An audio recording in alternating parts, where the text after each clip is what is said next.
But how do you feel about the opportunity not getting to make an opening statement? How much does that bother you? I'm sorry, Andrew. We talked earlier about the importance of this week. You guys really passed your tests midweek. You had to be thrilled with how you swung the bats going in now. This is big, but Florida swung the bats pretty good too. What are you expecting? Well, certainly it's a tremendous challenge. They've got to be the best team in the country, and they're ranked that way. So I've had a chance to look at their numbers a little bit today and the scouting report, and there aren't any weaknesses. You have to dig really, really deep to find anything, I guess. I haven't found them. So they're just so good up and down. Defensively, offensively, their pitching depth, they can come at you right, left. They do whatever they need to do, and they're very, very talented. So in order for us to do well this weekend, we have to do some things special. We got to play great baseball, but we're going to have to come up with that big play or that big hit. Best team in the country. Yeah.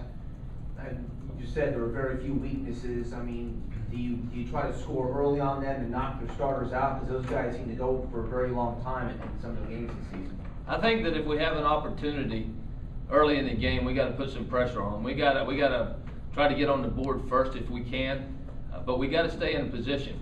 You know, we've got to hang around. We're not going to go down there and throw knockout punches and have 7-run innings. It's just unlikely. So we get an opportunity to put some pressure on them, score a run early. We'll try to do that. Ray, Michael he's taken up actually the Friday night starter. He's also been, it seems like not only a calming influence, but just he's been really good at kind of setting the table for the weekend. So just talk about Michael, his effort so far this season. What do you think he can accomplish down the road? Well, he's the right guy for the spot. There's no doubt about it. Is he the most talented left-hander in the country? Probably not. But besides that, he's as good as anybody else. I mean, he'll take the approach that he needs to take. He'll be competitive. And hopefully we'll play well behind him, give him some support. We're going to face tomorrow, Brian Johnson, who's very, very good. But if we do what we need to do, Roth will keep us in the game, give us an opportunity to win. So I feel good about what he provides for our program.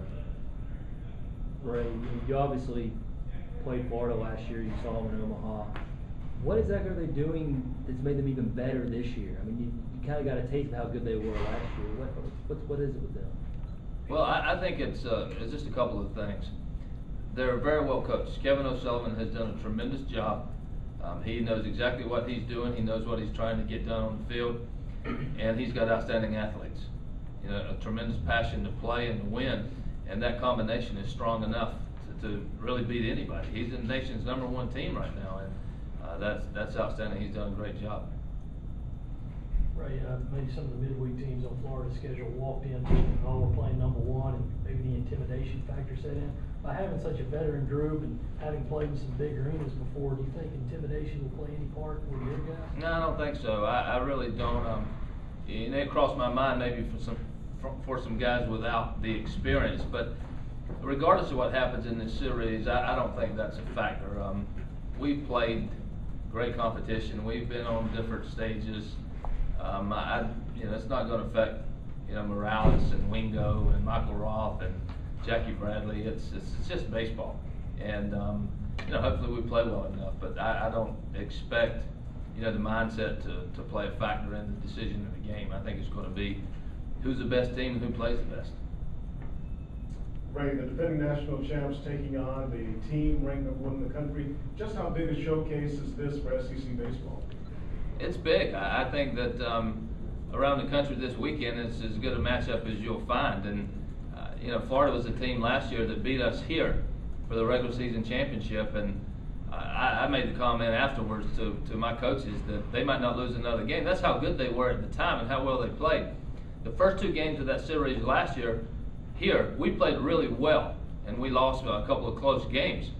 And I just felt like they're just as good as anybody and might not lose again. Of course, baseball lends itself to getting beat, and they made it to Omaha and lost before they got to the finals. But they should be back there again. I fully expect them to be a team that can win a regional and super regional, get back to Omaha, and maybe win it all. They're that good. Ray, any thought of switching the pregame meal to 2 exclusively Chick-fil-A. If that's the magic formula, then, you know, so be it, but, Actually, just looking at Florida, I mean, you guys had a great run of success against them until a couple of years ago, and now maybe they've kind of turned the tables. That just kind of illustrate how funny the game sometimes can be. well, you know, I've been in this league now, this is the 15th year, and there's some teams that you seem like you play even with, and then you have 2 or 3 years where you almost dominate them, then they dominate you for the next 2 or 3 years.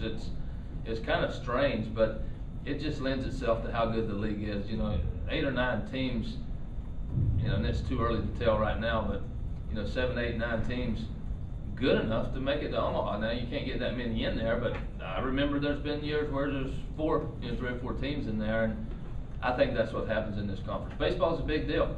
Outstanding players, you know, whether it's Florida or Mississippi State or South Carolina, a lot of the great players around the country want to play in the SEC because they understand that baseball is a priority in this league, from facilities to coaches to administrations, and there's a lot of talent in this league because of those factors.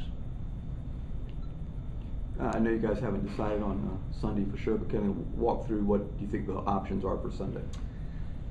It will really come down to how we play out the first 2 days and who gets used. I think Forrest Kumis ends up being a candidate. Tyler Webb ends up being a candidate. Colby Holmes ends up being a candidate. That being said, if we feel like there's a role on Friday or Saturday that one of those guys could help us win that particular game, we're not waiting till Sunday.